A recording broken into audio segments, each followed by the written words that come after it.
the Altar Kindred, fantastic outcome for me, and chased off the Glade Riders to the far edge of the board. So a really great retaliation from the boys, the dead boys over the side, and that allows me to position my Tomb Kings unit over here so that he can threaten the Treeman. Unfortunately, the Treeman's in the woods, so if I charge him, the chariots will get blasted by the woods. Got the Scorpion around the side though, so things are looking alright. And as you can see, my Tomb King's in the Arch unit over on the left-hand side of the photo. So, looking very interesting so far. Next picture, you can see what actually happened over here on the flank. He's got 2 Glade Riders left, and the chariots are just homing in on them, ready to charge them off the board. In a future turn, they've taken a wound as well, as you can see from that red dice marking it. Next picture. Oh, we've got another battle here. Even though I raised many of these skeletons back, the Glade Riders keep bashing them away. They're really good at doing that. The Scorpion fluffed his attacks and has taken a wound himself, so unfortunately isn't really getting the job done against those Glade Riders. So we'll see what happens to this combat soon. Over here, we've skipped a couple of photos ahead, unfortunately. I did a bad job of taking photos during the middle of the game, but we've got an Eagle now moving over here. Didn't have sight range to charge the Catapult Crew, but next turn he will be able to charge the Catapult Crew unless I can do something about it.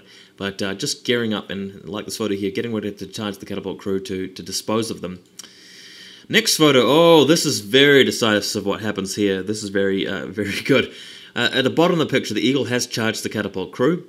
In the middle of the picture, the Treeman has been assaulted by the Tomb King, who's left the unit of archers, and the Scorpion. The Tomb King actually flew over there next to the forest and then used his magic to actually get into combat with the Tomb King, with the Treeman. Now what happened is that I decided to go for all of my 4 attacks rather than using the automatic 2 that the Destroyer gives you. I hit 4 times, wounded several times, and the Scorpion wounded a couple of times. So I got the Treeman down to a single wound left, I think it was, or 2 wounds left, and the Treeman did 1 wound on the Tomb King, so everybody's just juking it out in the forest, and it looks like it's going my way in the center there. On the far right of the battlefield, the chariots have mowed down the rest of the Glade Guard, but more importantly in the center, the Prince's chariot unit used its magic to actually charge past the Treeman and into the War Dancers with a BSB. Impact hits totally clobbered a lot of them, and the BSB broke. Actually outran the chariots unbelievably. The chariots rolled like a 4 for pursuit, so I was planning on overrunning into the Wild Riders, but failed it. So the Wild Riders are there to charge me. What happened over the bottom left of the picture is that the Hierophant left the unit of skeletons suicidally, but he's still alive. The skeletons actually charged into the remaining Glade Riders there. The War Dancers from the forest and the far left of the battlefield had charged the Scorpion. Didn't kill the Scorpion. The Scorpion retaliated and got the rest of them, clipped them all out. So that's a War Dancer unit. Both War Dancer units taken out. Both units of cavalry taken out, excluding the Wild Riders, of course. Casket of Souls went off earlier in the game a couple of turns ago and killed like 4 War Dancers as well before they hit the Scorpion. So that's one of the reasons why the Scorpion on the left was able to take out those War Dancers so convincingly. And now I'm facing a charge from the Wild Riders here in the center. But game going very well for me after a couple of great combats, particularly over the left and over the far right, really taking both flanks decisively. Center of the battle looks fairly contested, but it's definitely going to go my way if I can get rid of the Treeman, and that looks likely at this stage.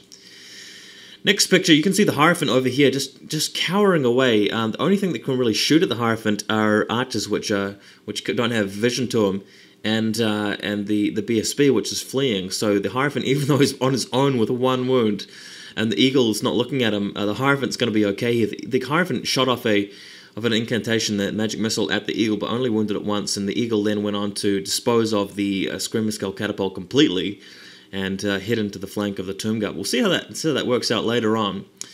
Let's go to the next picture to see that. Here's an overview shot, and this is still the same phase. Nothing's happened since I last talked about this, but you can see the positioning here. You've got the 2 archer units. The Tomb Swarm surfaced on top of the hill and scattered their way across the table, so off the table actually, so they rolled a 10.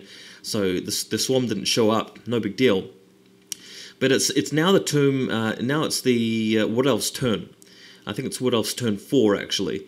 So the 8 or so, the six or so archers in the middle need to now charge the skeletons to get out of the way, allowing the Wild Riders to charge the Scorpion, and that's exactly what happens.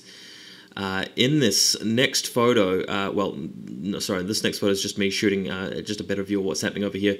The chariots in the foreground only able to take care of a table quarter, and the treeman, although the treeman is actually positioned there next to the Tomb King and the Scorpion, the treeman's actually meant to be in the water. He just wouldn't fit in there because the trees prevented the model from being placed there, but we know where he is. We put a little coin to mark it out.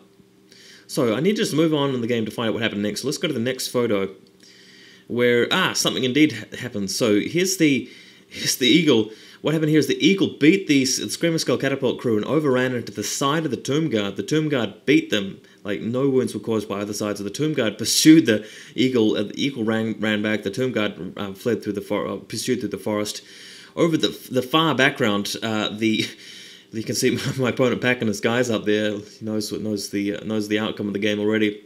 Plus, the game was very long. We nearly went over time. But the chariots have run down all of the archers and the BSB at the background of the battlefield there. The Wild Riders have charged the big unit of skeletons in the middle, along with the archers, and are really just tearing them apart, losing a lot of skeletons there. In the meantime, Tomb King's turn 4, the Hierophants moving around to stay out of trouble, basically. So let's find out how this works out. Next picture, you can see the Tomb Guard just rocking their way through the forest after the eagle, just wanting to chase him and make sure he flees, so that he can't rally in the final turn of the game. We decided to cut it short to 5 turns. Normally in Warhammer there would be 6 turns, but it was nearly 5 o'clock and everybody else in the club was packing up, so we decided to just cut it short at 5 turns. Next picture, the Tomb King finally wipes out the treeman in close combat with the assistance of the Scorpion, so fantastic job, boys. Moving through the forest to chase away the level 2 spell singer in the center there.